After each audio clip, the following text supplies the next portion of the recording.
네, 안녕하십니까 노동자 시민 여러분. 민주노총 경북지역본부는 급변하는 정세에 우리 노동자들이 어떻게 대응을 해야 될지 함께 고민을 나누기 위해서 정책 교육 영상을 제작하고 있습니다. 오늘은 이제 종합토론 시간인데요. 국가 일자리 보장제, 그리고 제7공화국 건설운동, 그리고 디지털 전환과 기후 위기에 대한 노동의 대응, 마지막으로 노동정치, 이런 주제에 대해서 종합토론을 하고자 합니다. 오늘 이 자리에 오신 분들 소개를 간단하게 해드리겠습니다. 먼저 장석준 전환사회연구소 기획위원 오셨습니다. 남종석 경남연구원 연구위원 오셨습니다. 전용복 경성대 교수님 오셨습니다. 네, 안녕하세요.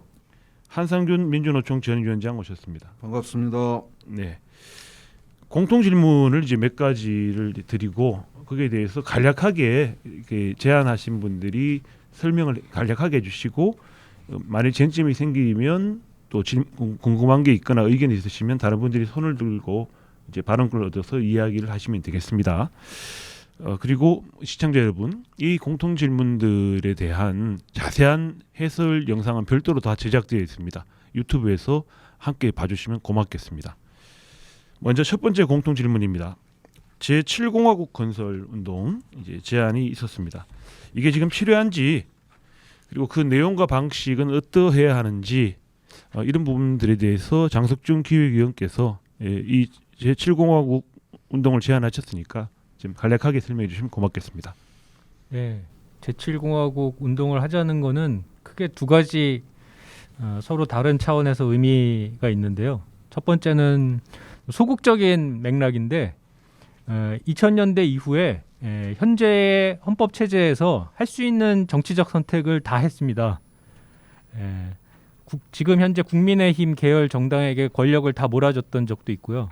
그리고 다시 촛불 항쟁까지 해서 비례 위성정당까지 만들어서 180석까지 또 반대쪽으로 몰아줬는데, 한국 사회에 필요한 개혁은 하기는커녕 계속 지체되고 누적되기만 했습니다. 그래서 이번 기회가 앞으로 되도록이면 빠른 시간 안에 한국 사회의 정치와 관련된 룰 전체를 한번 크게 바꿔야 된다. 새롭게 시작을 해야 된다. 이런 차원이 있고요. 좀 더 적극적인 차원에서는 지난 30여 년 동안 굉장히 추상적인 차원에서 자본주의 아닌 새로운 사회가 필요하다는 얘기가 있었고, 실제 운동에서는 대단히 그냥 일상적이고 우리 권리를 최소한 방어하는 수준의 운동이 계속되어 왔습니다. 그 중간에 어떤 우리 사회나 삶을 실질적으로 바꾸는 어떤 중간 맥락에서의 그런 목표나 운동이 없었는데요. 저는 지금이야말로 기후 위기라던가 이 산업 구조 전환이라던가 이런 것들이 쓰나미처럼 몰려오는 지금이야말로 우리가 제7공화국 정도의 이런 수준에서 우리한테 지금 커다란 필요한 변화들을 집약해서 대중운동을 한번 크게 일으킬 필요가 있다. 이게 이제 좀 더 적극적인 맥락에서 제가 제7공화국 운동을 제창하는 이유입니다. 네, 얘기 잘 들었습니다. 자, 이에 대해서 오늘 참석하신 분들 중에서 뭐 궁금하거나 의견 있으시면 자유롭게 얘기해 주시면 고맙겠습니다. 뭐 다 동의하시는 겁니까? 아니면 관심이 없는 겁니까? 제7공화국 운동이 정체를 바꾼다는 건가요? 아니면 사회 체제와 정체의 전체적인 변화를 얘기하는 건지, 그 정도의 간략한 얘기만 조금 해주세요. 네, 이게 어쨌든 개헌이랑 연관되기 때문에 처음 발단은 어떤 정치 체제 전반의 변화 얘기가 시작이 될 수밖에 없는데, 재작년부터 시작된 칠레 개헌 국면 등등, 그리고 많은 전례들을 봤을 때 일단 이런 식의 거의 제헌적 수준의 개헌이 필요하다, 이런 논의가 시작이 되면은 지금 현재 신자유주의 이후에 계속 사회경제적인 권리 신장이라던가 체제 전환에 대한 요구가 계속 억눌려 오고 지체되어 왔기 때문에 이게 폭발할 수밖에 없을 거라고 생각합니다. 그리고 이 폭발하게 될 거라는 그 계기에 주목해야 되는 게 이제 사회운동의 과제라고 생각하고요. 저는 출발은 정치체제 변화에서 출발할 수밖에 없는데, 필연적으로 이게 대중화되면 될수록 사회경제적인 상당한 변화에 대한 요구까지 불붙게 될 것이다. 여기에 이제 기대를 걸고 있는 거죠. 예. 이제 예를 들어서 우리 이제 헌법들이 다 일조가 그 공화국을 규정하는 경우가 굉장히 많은데, 우리는 이제 민주공화국이다 이렇게 규정하고 있지만 사실 그러다 보니까 어떤 공화국이냐에 대한 권력의 해석들이 난무하고 그로 인해서 굉장히 사회적으로 혼란을 계속 진행되고 있다라고 지금 판단하고 있는데 7공화국의 노동에 기초한 공화국이다, 민주공화국이다라는 이탈리아 헌법 1조처럼 우리가 그것을 규정할 수는 있다라고 생각하시는지 한번 여쭤보겠습니다. 충분히 얼마나 이 사회운동 특히 그 중에서도 중심이 될 것이 기대되는 노동운동이 적극적인 역할을 하느냐에 따라서 그건 충분히 가능할 수 있다고 생각합니다. 이태리의 그 헌법 같은 경우도 2차 대전 와중에 이제 파시스트 정권에 맞서는데 노동자 세력이 주도적인 역할을 했기 때문에 헌법에 그렇게 반영된 것이고요. 그러니까 저는 최소한 노동과 생태 이게 현재 우리가 새로운 공화국을 만들어 나가는데 가장 근본적인 이 철학적 기반이 되어야 된다고 생각합니다. 예, 또 다른 의견 질문 없으세요? 그러면 좀 나중에 또 뭐 추가적으로 마지막에 얘기할 수 있는 기회가 있으니까 그때 그럼 하도록 하고 두 번째 공통 질문 바로 들어가겠습니다. 국가 일자리 보장제도 도입과 방향에 대해 어떻게 생각하시는지 많은 분들이 지금 관심을 가지고 있는데요. 전용복 교수님께서 이 제도를 제안하셨으니까 간략하게 설명해 주십시오. 예, 뭐 방금 장석준 의원께서도 말씀을 하시기를 새로운 헌법에는 보다 확대된 권리, 그 다음에 새로운 정치 체계를 제안해야 된다라고 말씀을 하셨는데, 저는 그게 어떤 앞으로 우리가 지향을 해야 될 목표를 지향점을 구체적으로 명시하자라고 이해를 합니다. 그런 차원에서 저는 노동에 대한 존중 또는 노동에 대한 보장을 할 수 있는 방안이라고 이제 자리매김을 하고 싶은데요. 일자리 보장제라는 것은 국가가 모든 실업자를 고용을 해서 필요한 사회 서비스, 지역 사회에 필요한 사회 서비스를 무료로 제공을 하자, 뭐 이런 관점입니다. 그렇게 되면은 실업이 해소되는 동시에 공공 서비스가 공급되는 일거양득의 효과가 있다는 것이죠.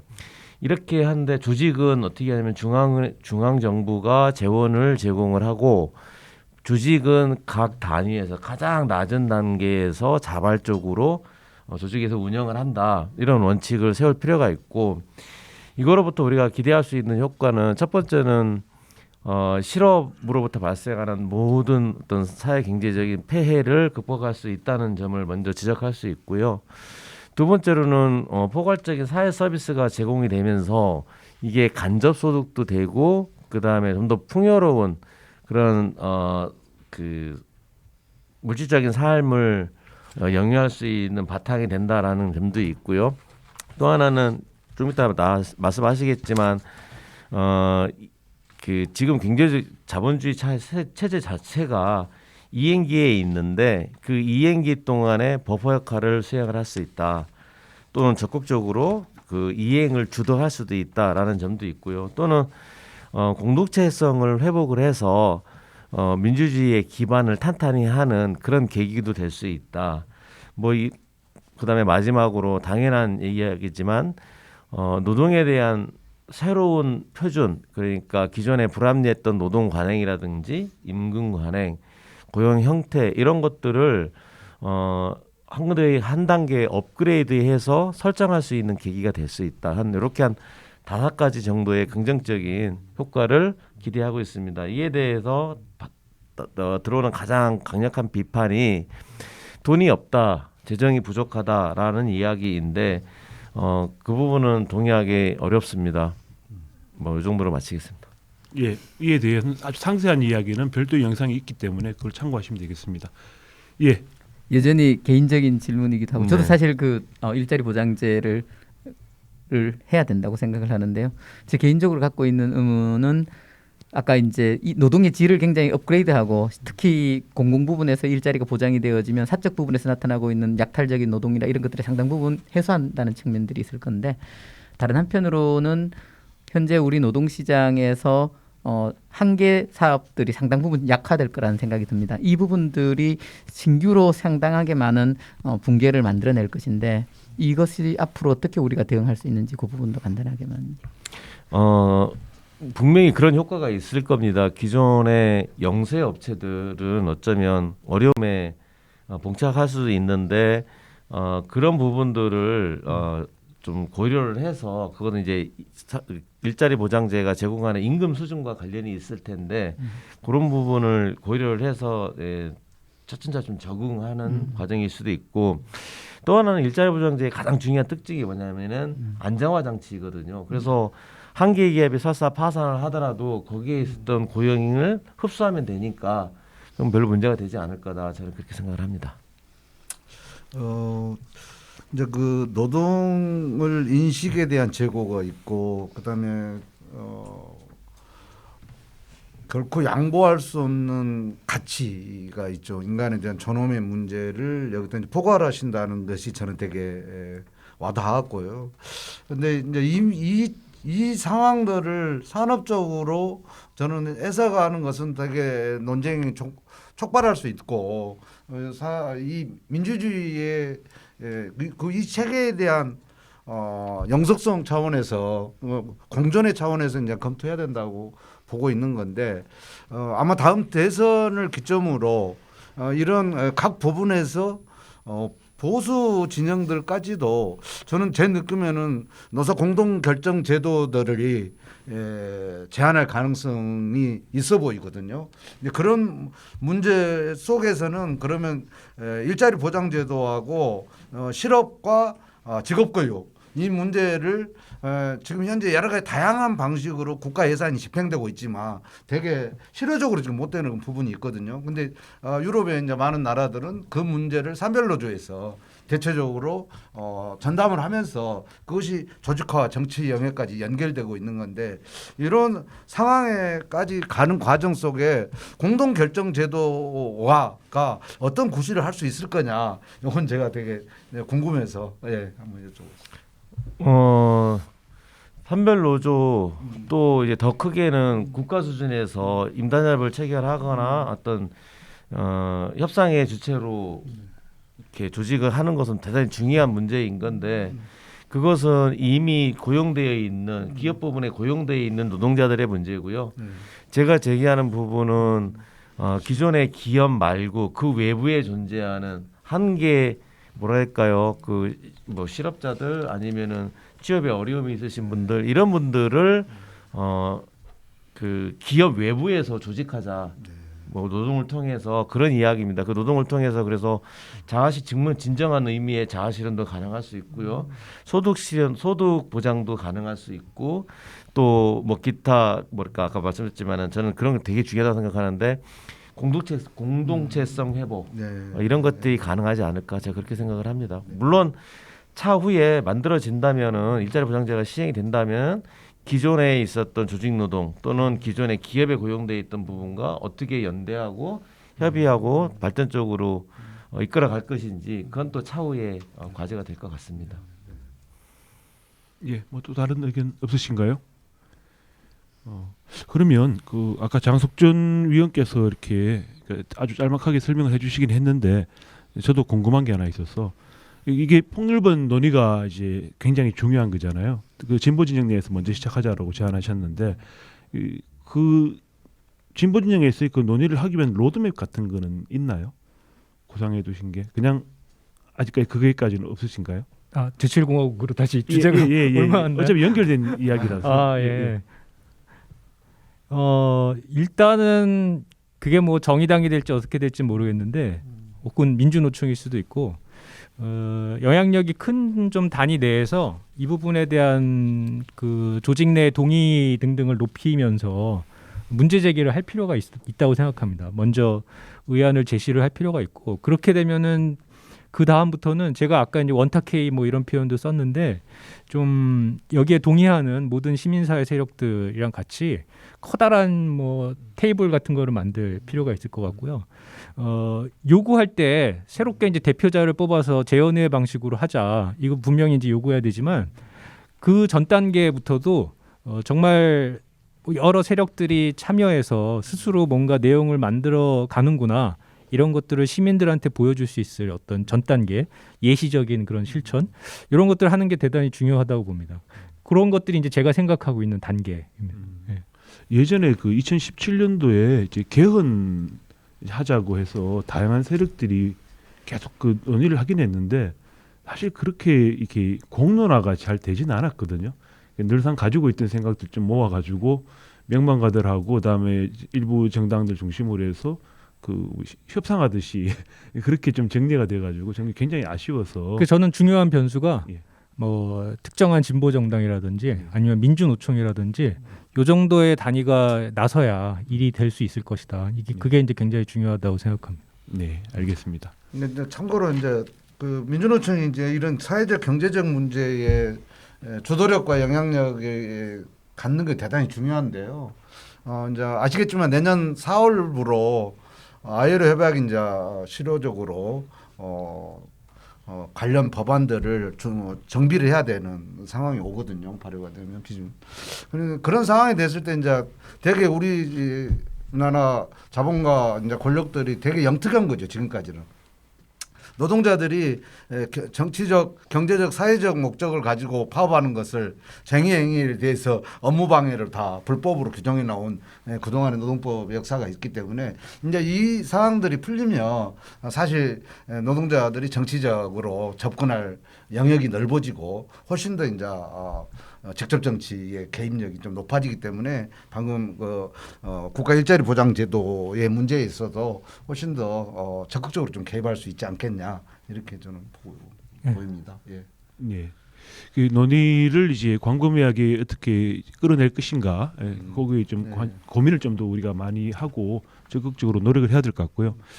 그 국가 일자리 보장 제도 같은 경우는 사실 조금 저는 이제 걱정되는 바가 그 내용에 대해서 걱정된다는 게 아니고 이게 사회변혁노동자당도 국가일자리보장제도에 대해서 공식 기관지에 싣고 그 운동을 하겠다라고 해서 참새상 기사가 며칠 전에 났어요.